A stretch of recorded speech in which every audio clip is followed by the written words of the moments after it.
আপনার মনে হয় যে দেয়ালে পিঠ থেকে গেছে, কেউ কিছু করতে পারছে না আপনার জন্য, আপনি পরিপূর্ণ ইয়াকিনের সাথে, দৃঢ় বিশ্বাসের সাথে এই চারটা আমল নিয়মিত করবেন।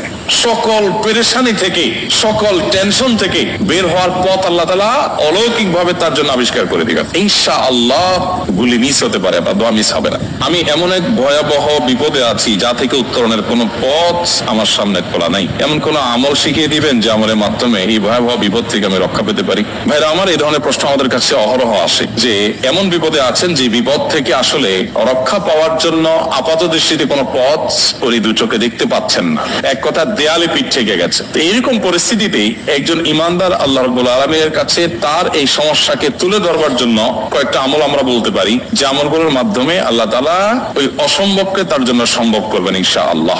এবং এই আমলগুলোর চর্চা আমার জীবনে আমি করে দেখেছি, এগুলোর প্রয়োগ করে দেখেছি, আমলগুলো করে দেখেছি। আলহামদুলিল্লাহ, যেখানে মনে হয়েছে এই সমস্যা বাহ্যিকভাবে সমাধান যোগ্যই না, আল্লাহ তাআলা সেটাকে অলৌকিকভাবে সমাধান করেছেন। আমার জীবনে বহুবার আমি দেখেছি।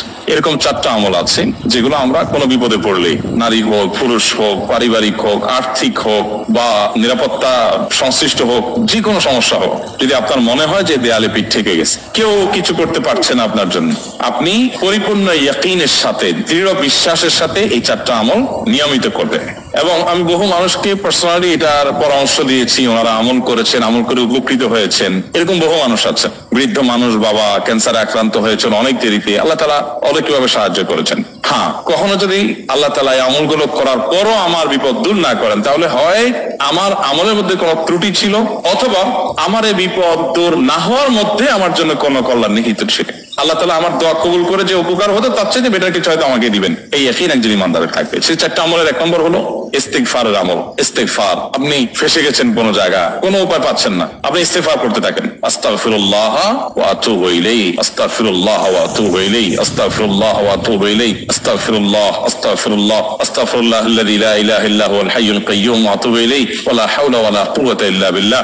আল্লাহুম্মা আনতা রাব্বী লা ইলাহা ইল্লা আনতা খালাকতানি ওয়া আনা আবদুকা ওয়া আনা আলা আহদিকা ওয়া ওয়া'দিকা মাস্তাতা'তু আউযু বিকা মিন শাররি মা সানা'তু আবু'ু লাকা বিনি'মাতিকা আলাইয়া ওয়া আবু'ু লাকা বিযামবি ফাগফির লি ফাইন্নাহু লা ইয়াগফিরুয যুনুবা ইল্লা আনতা সাইয়্যিদুল ইস্তিগফার। এভাবে যে কোনো ইস্তিগফার করতে থাকেন, আপনি বেশি বেশি করে আল্লাহর কাছে ইস্তিগফার, ক্ষমা প্রার্থনা করতে থাকেন, খুব বেশি, আপনার দুই ঠোঁটে অনবরত আপনি চাইতে থাকেন আল্লাহর কাছে ক্ষমা। এই ইস্তিগফার সম্পর্কে নবী করিম সাল্লাল্লাহু আলাইহি ওয়াসাল্লাম বলেছেন, মান লাযিমাল ইস্তিগফার, যে ব্যক্তি ইস্তিগফারকে আঁকড়ে ধরবে, আঁকড়ে ধরা মানে কি, এটা ছাড়বে না, সেই করতেই থাকবে অনবরত। টয়লেটে যাওয়ার সময়টা, ঘুমের সময়টা, খাওয়ার সময়টা বাদে, অবসর নামাজের সময়টা বাদে, ওটা সারাক্ষণ সে ইস্তিগফার করবে। এরকম যদি কেউ করে, আল্লাহ রাব্বুল আলামিন জাআলাল্লাহু লাহু মিন কুল্লি হাম্মিন ফারাজা ওয়া মিন কুল্লি যিকিন মাখরাজা, সকল পেরেশানি থেকে, সকল টেনশন থেকে বের হওয়ার পথ আল্লাহ তাআলা অলৌকিক ভাবে তার জন্য আবিষ্কার করে দিবেন। এবং আমি আমার জীবনে যেটা বলেছিলাম, বিস্তারিত বলতে চাই না, এরকম পরিস্থিতি আসছে যে চোখের সামনে কোনো আপাতত রক্ষার কোনো পথ আর খোলা নেই, এমন ভয়াবহ বিপদ।